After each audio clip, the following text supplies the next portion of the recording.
먼저 시작하면서 이 알렉산더 오스터왈드와 이 피그너 두 분이 합작해서 비즈니스 9블럭 캔버스를 만드셨습니다. 이 내용을 함께 살펴보도록 하죠. 앞에 보시는 것처럼 비즈니스 모델 캔버스란 비즈니스 계획을 하나의 도화지에 일목요연하게 보게끔 만드는 내용입니다. 그래서 전 시간에서 살펴봤던 재무적인 부분, 또 고객의 부분, 또 전략적인 부분들을 가치 있게끔 해주는 거죠. 결국 가치 제안이라는 것은 어떤 베니핏을 줄 수 있는 것인가, 고객이든 또 회사든, 그죠? 그리고 채널 또한 어떻게 터치를 하고 포인트가 중요한 역할은 무엇인지를 파악함이 핵심이 돼야 되겠죠. 그래서 이런 내용들을 오늘 심도 있게 살펴보도록 하겠습니다. 그래서 이 비즈니스 모델 캔버스를 알게 되면 여러분들이 그림으로 조금 연상을 하게 되는데, 돈의 구조, 또 고객의 관계, 가치의 상승, 그리고 핵심 자원 등을 두루 파악할 수 있는 중요한 시간이 되겠습니다.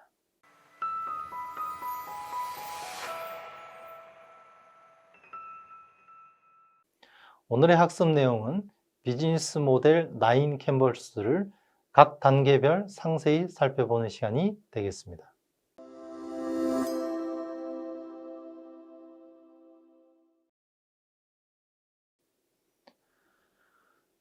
자, 먼저 고객 세그멘테이션을 해서 첫 번째 단계는 고객을 구분하는 것이죠. 그래서 기업은 하나 이상의 고객 세그멘트를 통해서 상품이나 서비스를 제공하게 됩니다. 결국 키워드는 두 개가 되는데요. 누가 우리의 가장 중요한 고객인가? 고객이 누군지. 두 번째는 왜 그들은 우리의 제품이나 서비스를 구입하는지. 이것이 첫 화두가 되는 거죠. 그래서 첫 번째 블록은 고객의 구분이 되시겠습니다. 두 번째 우리가 맞춰야 될 블록은 그러한 가치를 제안해 주는 것이죠. 기업은 고객이 처한 문제를 해결해 주고 또 욕구를 충족시켜 주는 특정한 가치를 제공할 수 있어야 할 것입니다. 이것은 크게 세 가지 퀘스천으로 이루어질 수 있겠는데요. 첫 번째, 고객에게 어떤 가치를 전달할 것인가? 두 번째, 우리가 제공하는 가치가 고객이 처한 문제점을 해결해 주는가? 세 번째, 고객의 니즈를 충족시켜 주는가? 거죠. 결국 고객이 원하는 니드를 충족시킬 수 있는 것이 아이템이 돼야 되고, 그것이 명확하게 이루어져야 되는 것이 두 번째 단계의 특징이 되겠습니다. 세 번째는 채널인데요. 우리가 기업이 제공하는 가치는 커뮤니케이션, 물류, 또 판매 채널 등을 통해 다양하게 채널을 통해서 고객에게 도달을 하겠죠. 자, 그럼 그런 채널들을 통해서 고객 세그멘트에게 가치를 제안하기 위해서는 커뮤니케이션을 하고 상품이나 서비스를 어떻게 전달할 수 있을지에 대해서 알고 있어야 되는 거죠. 또 각각의 고객 세그멘트들은 어떤 채널을 통해 가치가 전달되기 원하는지도 알아야 되는 것이죠. 그래서 이 채널을 통해서 우리가 직접 대면 마케팅을 해야 될 것인지, 아니면 요즘 많이 화두되는 비대면 마케팅 해야 될 것인지, 그래야 또 그럼 유통에 대한 물류 시스템 또한 어떤 식으로 이루어지는 것이 원활한지, 다양한 포션이 있겠죠, 그죠? 사실 비대면 방식이 많이 활성화되고 있습니다만, 또 감성 터치가 필요한 부분들이 있고, 또 비대면 방식이 이루어질 수 없는 부분들이 또 있긴 해요. 우리가 알 수 있는 여러 취약계층들에 대한 이런 부분들은 또 어떻게 제한하는 게 맞는지, 그래서 이 사회적 기업 등에서는 이 채널 전략에 많은 부분 신경을 쓰고 있다는 것도 참고로 말씀드립니다. 네 번째로는 이제 고객 관계입니다. 고객과의 관계는 각각의 고객 세그멘트별로 특징적으로 확립하고 유지하셔야 됩니다. 고객은 다 다양하죠. 때문에 획일적으로 접근하는 거는 있을 수 없다는 것이 되는 거죠. 자, 어떤 퀘스천을 해야 될지 하나씩 살펴볼까요? 첫 번째, 각각의 고객 세그멘트들은 어떤 방식의 고객 관계가 만들어지고 유지되기를 원하는지를 아셔야 됩니다. 우리가 고객의 분류를 경영학적으로 보면 매스 고객, 일반 고객, VIP, 또 초 VIP 등 다양한 경제적 유지 관점에서 달라질 수 있겠는데요. 그 고객에 따라 접근 방식이 달라질 수 있다는 거죠. 그죠? 단순히 이 포지션에서 가격 경쟁력도 함께 갑니다. 그러니까 품질이 좋으면 당연히 가격이 싸면 이득일 수 있는데 꼭 그렇지만도 않아요. 여러분, 명품이라고 일컬어지는 일부 제품들을 보게 되면 이 명품들이 올해 또 가격을 올렸다고 하죠. 무슨 시계, 무슨 가방. 그렇기 때문에 올릴 걸 미리 공지를 하다 보니까 다음 주에 가격이 똑같은 제품이 50만 원 이상 오른다고 하니 전날 줄을 서서 많이 산다. 자, 이런 것을 볼 때는 이것이 가격 경쟁력에 미치는 영향을 보게 되면 꼭 그 원칙대로만 가는 것은 아니죠. 그죠? 또 우리가 생각하기 나름인 거죠. 미술품이나 여러 특징적인 내용들을 보게 되면 보는 관점에 따라 여러 사람들이 저것은 정말 훌륭한 예술품이다 하지만 어떤 분들이 볼 때는 저게 무슨 예술품이 이럴 수도 있는 거잖아요. 그 때문에 고객 세그멘트는 그 고객마다의 어떤 관계가 되는지 또 어떤 고객 관계를 확립했는지에 따라서 달라집니다. 그래서 그러한 가치나 유지는 고객의 세그멘트에서부터 실시돼야 되는 것이죠. 또 비용 측면, 고객을 구분하는데 설문조사를 할 수 있죠. 할 때 불특정 모든 다수를 할 것인지 또는 우리 상품을 구매하는 특정 고객만을 타겟으로 할 것인지 이런 것들도 구분을 하고 또 그걸 통해서 어떤 채널이 가장 비용적으로 효율적인지 이게 또한 파악이 필요한 부분이 되겠죠. 그래서 우리가 설문조사를 할 때도 대통령, 이렇게 국회의원 선거철에 불특정 다수라는 인터뷰가 있고 또 일부에서는 그 타겟층만을 또 설문조사할 때가 있죠. 그런 것들, 지역적인 부분. 그래서 그런 것들을 다 감안해서 이 고객 관계를 설정하셔야 될 것입니다.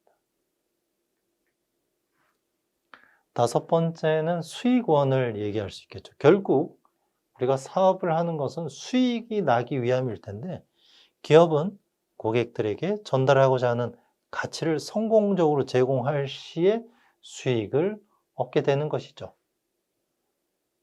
그럼 이 고객들은 어떤 가치를 위해 기꺼이 돈을 지불할까요? 우리가 저 제품을 구입하고 서비스를 이용할 때 내가 그에 만족을 할 때 내 돈을 지불하는 거죠.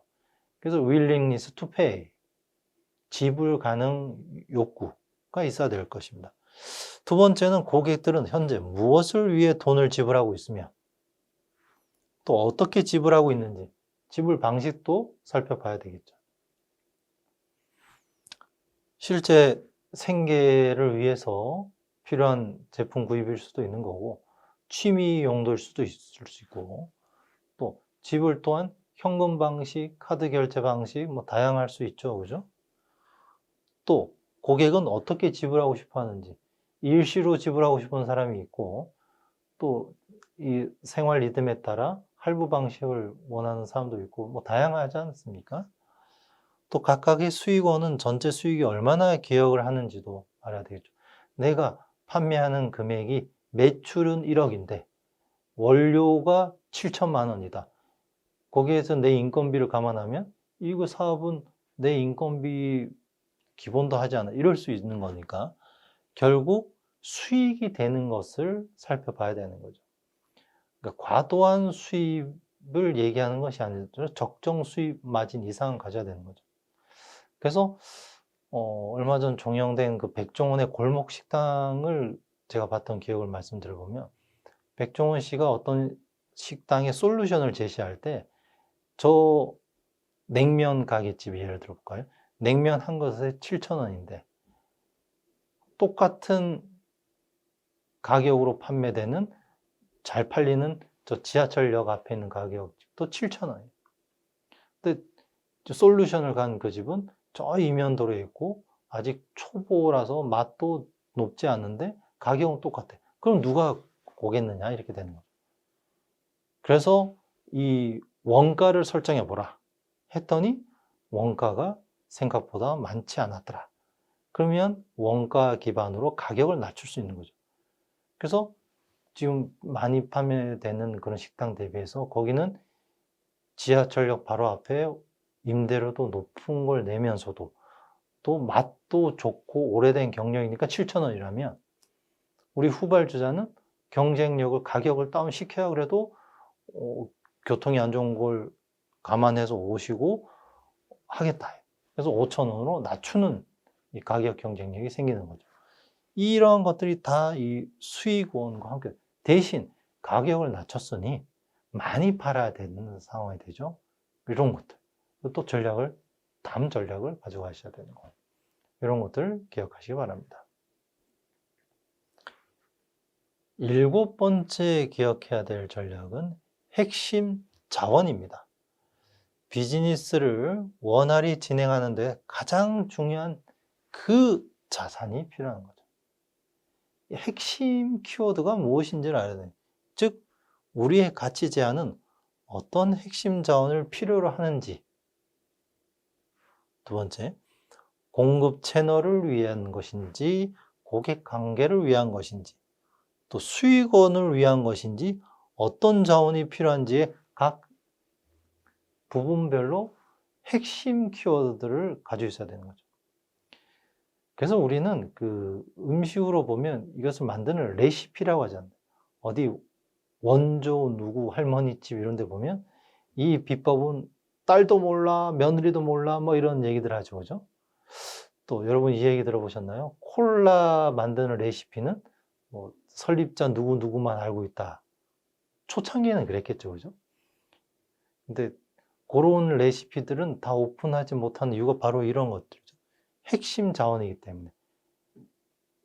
직원들 중에 누군가가 경쟁사로 이전을 한다든지, 또는 그런 레시피의 초창기 스타트업의 경우에는 그것이 기술력이 이전이 될 수 있기 때문에 그 경쟁력에서 뒤떨어질 수 있는 부분이 되고, 그러니까 여러 키 리소스는 보안도 가져와야 될 뿐만 아니라 그걸 통해서 공급이 원활히 이루어지고 고객 관계가 설정이 잘 되고 수익원을 안정적으로 유지하기 위해서는 꼭 유지 관리가 필요한 부분이죠. 그런데 이것을 단순히 가지고만 있으면 안 되겠죠. 그죠? 이것을 가지고 내 것을 배타적 사용권을 가지고 나중에 확대를 할 수 있는 부분이 되죠. 이것을 우리가 추후 이어질 특허나 지식재산권 시간 때 구체적으로 살펴보도록 하겠습니다. 7번째 기억해야 될 내용은 이제 핵심 활동인데요.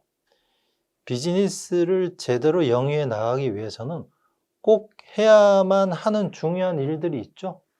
첫 번째, 우리의 가치 제안은 어떤 핵심 활동을 필요로 하는지. 핵심 자원과 조금 결이 다르죠. 활동에 대한 부분입니다. 그죠? 활동을 어떻게 해야 되는가. 그리고 공급 채널을 위해, 또 고객 관계를 위해, 수익원을 위해 어떤 활동이 필요한 것인가. 그죠? 단순히 자원이 많다고 해서만 성공적으로 갈 수 있는 것이 아니다는 얘기죠. 그래서 어떤 활동, 대표적으로 우리가 출시하는 제품이 9 to 6, 즉 주간에 필요한 제품인지 아니면 야간에 필요한 제품일 수도 있는 거죠. 여러분 서울의 동대문 시장을 한번 가보시면 동대문 시장은 24시간 돌아갑니다. 낮에 소매를 위한 제품 판매도 되지만 동평화, 청평화 이런 시장 보시면 거기는 저녁 시간에 이제 오픈이 시작되고 새벽 3시 정도에 우리가 먹는 점심을 먹고 아침이 되면 퇴근합니다. 주야 교대 근무가 되는 셈이죠. 왜 그러냐면 거기서 판매되는 상품은 주로 도매로 함으로써 전국에 있는 지방의 시장에서 올라오신 분들이 그걸 떼간다 하죠. 그렇게 해서 저녁에 올라와서 새벽에 장을 보고 아침에 이제 자기 고향으로 돌아가는 거죠. 자, 이런 관계 속에서 할 수 있는 이 활동, 그럼 야간에 할 수 있는 사업이 되겠죠. 그죠? 거기에 또 유통이 돼야 되겠고, 그죠? 또 수출업도 마찬가지입니다. 우리는 야간인데 미국은 낮이 되면 수출 수입의 시간적인 관계, 이런 것을 위해서도 어떤 활동을 해야 되는지, 또 대면 활동이 필요한지 비대면 활동이 필요한지도 필요하겠죠. 그죠? 또 이런 활동치에 대해서는 플랫폼도 같이 갑니다. 그래서 어떤 플랫폼 전략을 가지고 갈 것인지, 그런 것들을 아까 살펴봤던 공급 채널, 고객 관계, 수익원을 기반으로 이 핵심 활동도 파악을 하셔야 되겠죠. 8번째 필요한 전략은 핵심 파트너십이라고 할 수 있습니다. 비즈니스 모델을 원활히 작동시키기 위해서는 외부의 파트너십, 내부가 아닌 외부를 포커스했죠. 그래서 그것을 아웃소싱 한다 우리는 표현합니다. 그래서 일부 자원 역시 조직 외부에서 얻게 되는 것이기 때문에, 그럼 누가 핵심 파트너일 수 있을까요? 우리의 핵심 공급자는 누구일까요? 여기에 대한 질문에 명확히 답변할 수 있도록 준비해야 됩니다. 즉, 내가 준비한 아이템이 나 혼자만이 할 수 있는 것이 아니라 외부 전문가를 통해서 도움을 받아서 그것을 상승시킬 수 있기 때문인 거죠. 이것은 우리 경영에서는 인수합병 절차를 통해서도 할 수 있다고 합니다. 또 두 번째, 파트너로부터 어떤 핵심 자원을 획득할 수 있는가도 파악이 필요하겠죠. 그 파트너가 가지고 있는 핵심 자원을 찾아보고, 또 그 파트너가 어떤 핵심 활동을 수행할 수 있는지도 파악이 필요하겠습니다. 이제는 나만의 노하우뿐만 아니라 노웨어라고 하죠. 내가 가지지 못한 것을 누가 더 가지고 있다면 그걸 제휴관계를 가질 수도 있고, 그 직원을 채용을 해서 할 수도 있고, 자회사 또는 인수합병, 다양한 방식을 통해서 할 수도 있는 것이고요. 이것을 우리는 아웃소싱 위탁 관리도 많이 이루어집니다. 우리 살아가는 조직에도 많은 위탁 관리가 있죠. 그래서 인적 아웃소싱뿐만이 아니라 제품의 아웃소싱. 건설업에서 보면 원청이 있고 하도급, 수급 회사들 등등 있지 않습니까? 그죠? 이렇듯 각 단계별 필요한 그런 것들을 아웃소싱 주게 되는 단계가 8번째 단계 되시겠습니다. 마지막 9번째 단계는 이제 비용 구조인데요. 비즈니스 모델의 여러 요소를 수행하는데 따를 수밖에 없는 것이 이제 비용 구조이죠. 그래서 우리의 비즈니스 모델이 안고 가야 하는 가장 중요한 비용은 무엇인지, 이것만큼은 아낄 수 없어, 이런 부분이 있겠죠. 그죠?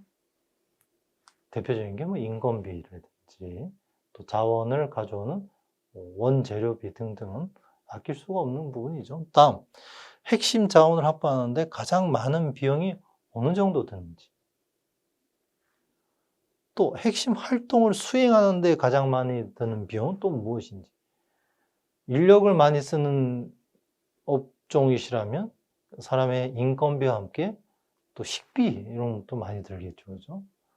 또 재료를 많이 쓰는 업종이라면 원재료 단가에 대해서 많은 변동이 있을 수 있고, 특히 최근 수출과 수입과 관련돼서 환율, 또 어떤 나라와의 어떤 전쟁이 펼쳐지면 외국과의 어떤 교류나 물류의 위태로움이 있을 수 있고, 특히 여러분 기억나십니까? 우리 그 소말리아 해적 이렇게 떠올리는데, 거기에 왜 해적이 등장을 하냐면 아프리카 대륙을 그 수에즈 운하 있는 쪽으로 이렇게 통과를 하면 훨씬 물류비가 단축이 되잖아요. 그죠? 근데 그러지 않고 뺑 아프리카 남아공을 통해서 케이프타운 이렇게 돌아가면 한 7일이 더 소요된답니다. 그러면 기름값이 많이 들잖아요. 그래서 그걸 돌지 않고 그걸 통과를 하려고 했더니 그 통과하는 나라 인근에 소말리아가 있는 거잖아요. 그러니까 소말리아가 내전을 통해서 많은 피폐되는 경제 환경이다 보니까 어쩔 수 없이 해적 직업이 있다네요. 그래서 저도 여러 사안에 대해서는 여러 경로를 보셔야 되는데 또 그런 걸 통해서 위기가 닥칠 수 있으니까 그런 해외 물류에 신경을 써야 되는 예비적인 단계 이런 것도 필요하겠죠. 아무튼 우리가 비용은 줄일 수 있다면 좋은데 반드시 이 비용만큼 아낄 수 있는 내용들도 확인을 해봐야 되는 부분이 필요합니다. 자, 지금까지 살펴본 비즈니스 모델 9블럭 캔버스에 대한 탄생의 내용들을 우리 영상을 통해서 함께 살펴보도록 하겠습니다. 비즈니스 모델 혁신은 무엇일까? 이것은 조금 생소한 영역처럼 보인다. 그러나 1950년 다이너스 클럽이 처음으로 신용카드를 세상에 내놓았을 때 그것이 바로 비즈니스 모델 혁신이었다. 하지만 오늘날 산업구조의 변신 속도와 그에 따른 비즈니스 모델 혁신의 스케일과 스피드는 크게 증대했고 사업가와 임원, 컨설턴트까지 모두가 이 진화의 폭풍을 연구하지 않으면 안 될 기로에 서 있다. 궁극적으로 비즈니스 모델 혁신이란 기업, 고객, 사회를 위해 가치를 창출하는 일이고 시대에 뒤처진 모델들을 대체하는 일인 것이다. 혁신은 특정 거대 기업들만의 리그인 것일까? 어떻게 해야 파워풀하면서도 새로운 비즈니스 모델을 창출하고 실행할 수 있을까?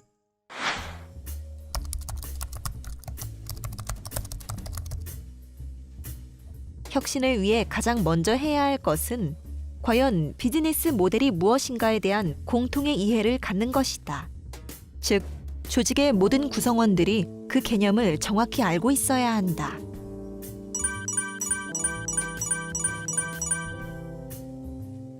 이 중 고객 세그먼트 빌딩 블록은 기업들이 얼마나 상이한 유형의 사람들 혹은 조직을 겨냥하는지를 규정하는 것이다. 기업은 핵심 타깃으로 삼아야 할 세그먼트와 비교적 집중하지 않아도 될 세그먼트를 결정해야 한다. 또 가치 제한, 즉 밸류 프로포지션은 특정한 고객 세그먼트가 필요로 하는 가치를 창조하기 위한 상품이나 서비스 조합을 말한다. 9개의 블록은 비즈니스의 4대 핵심 영역인 고객과 주문, 인프라, 사업 타당성 분석을 포괄하고 있다. 비즈니스 모델 분석으로 사업을 실현시킬 수 있는 전략적 청사진을 그려보는 것은 어떨까? 지금 세계 곳곳에 비전을 품고 판도를 바꾸려는 과감한 도전자들이 기업가로서 혹은 조직의 구성원으로서 혁신적인 비즈니스 모델을 만들고 있다. 자신의 사업을 시작하는 기업가의 과제는 새로운 비즈니스 모델을 디자인하고 성공적으로 실행하는 것이다. 반면 기성 조직의 경우 현재의 비즈니스를 유지하면서 어떻게 새 모델을 실행하고 관리할 것인가라는 어려운 과제에 직면한다. 그리고 비즈니스 연구가들은 도전을 성공적으로 충족시킨 조직을 양손잡이 조직이라고 지칭한다.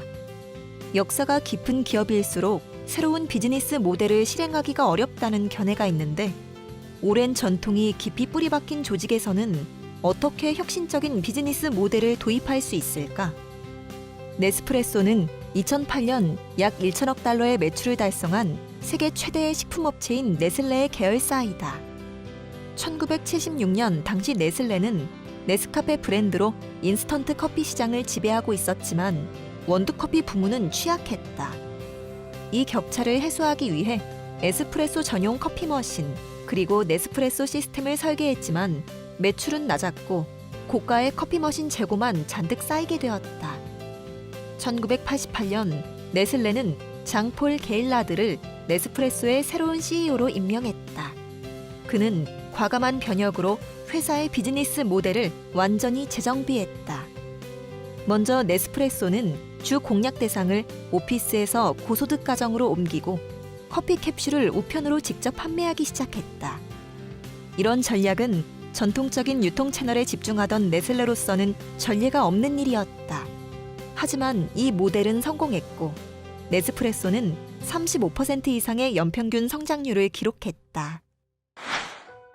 5년 후 그리고 10년 후 조직과 비즈니스는 어떻게 변화할까? 지금 이 순간에도 세계 곳곳에서 혁신적인 비즈니스 모델이 속속 탄생하고 있다. 낡은 비즈니스가 깨지고 부서진 곳에서 완전히 새로운 산업이 피어나고 있다. 낡은 산업의 파수꾼으로 남을 것인가? 새로운 산업의 개척자가 될 것인가? 우리 모두는 지금 선택의 기로에 서 있다.